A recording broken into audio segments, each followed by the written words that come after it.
समाज बेरेखा खामानि मावनाय मानसिफोरखौथ' जों लाय होनो हाया बे थिगानो बिथांमोननि सायाव आयेननि बेब'स्थाखौथ' लानांगोन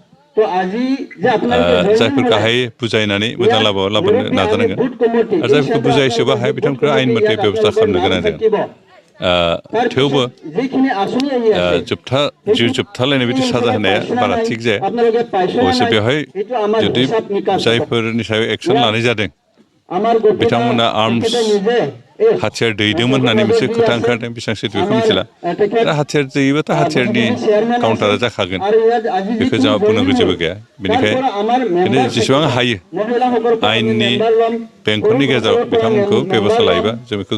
जों लुबैयो जिहेतु जोंनि देशआ गणतान्त्रिक देश नन भायलेन्ट देश बेनिखायनो नन भायलेन्ट मिन्सजों गणतान्त्रिक प्रक्रियाजों जायफोर आयेन बेरेखा मावनाय बिथांमोनखौ आयेननि बेब'स्थानि गेजेरजों बेब'स्था लाबोनायनि बेब'स्था खालामबा बेखौ मोजां खिन्थु अगयता जुदि सोरबा हाथियार दैनानै जुदि